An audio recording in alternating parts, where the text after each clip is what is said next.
Hey you guys, this is Christy Garner, licensed marriage and family therapist, coming at you from inside of my office. And I just want to talk a little bit today about therapy and subscription services versus online services versus in person. And I just wanted to talk a little bit about the different goals that you have and how that could help you pick a good service for you. So, nowadays, everybody has a subscription for everything, right? You have a Amazon Prime subscription to get free shipping. You have maybe a Spotify subscription that gets you your music every month, or Pandora. You have maybe a meal service subscription, or maybe you have one of those boxes like a shaving box or a girl's box or a dog box, whatever. It's really super popular and trendy to have a service that you pay for and you get a certain amount of that service every month. So they are trying to do that with therapy, Talkspace. There's another service called BetterHelp. There's a lot of different platforms popping up that offer that kind of a service. So what I have come to understand is that therapy really depends on your relationship with your therapist, right? If you really get to know and get to trust someone, then you do a little bit deeper work. And I think that there's different ways to do that. So let's say that we're not close to each other, but you want to see me as a therapist, so we decide to do some online work.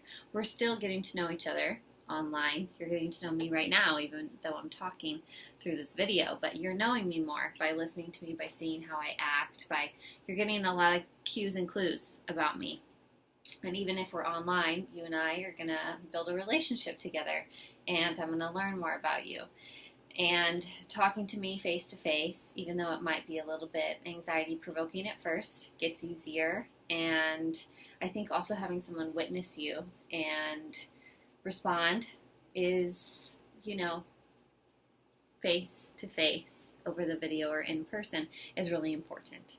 So text messaging with your therapist, like some of these services provide, or emailing with your therapist, there are certainly times where that's something that you can use. But let's say you're doing the cheapest Talkspace plan, which I think is $49 a week, something like that. You can look it up. And then you can text with your therapist twice a day. And then you can add on some more services, but that's about $200 a month, right? So how many sessions is $200 a month of therapy? Well, if you're using your insurance, probably you have a copay between $20 and $40, so that would be a month of therapy with the therapist. If you're doing private pay, you can probably find someone who takes some time around $80 to $150. So that could be 2 sessions with a therapist a month, online or in person, maybe 3 if you stretch it. So I think really looking at the money that you're getting and the services that you're getting back and how that quality affects your life, right?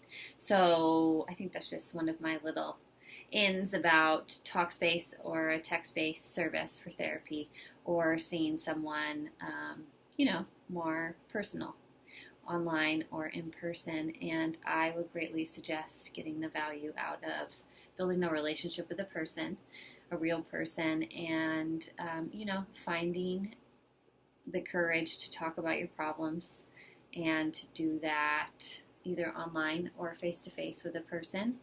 And, really being open to the feedback and to the vulnerability and the emotions that come along with telling somebody else about what's going on with you, I think you get tenfold the payback from doing 2 online sessions with me a month versus texting with me a couple times a day. So that's just my take on, should I do Talkspace or should I find somebody online or in person to see? So if you have any more questions, definitely shoot me an email or get on one of my social media accounts, Christy Garner, onlinepsychotherapist.com. Thanks.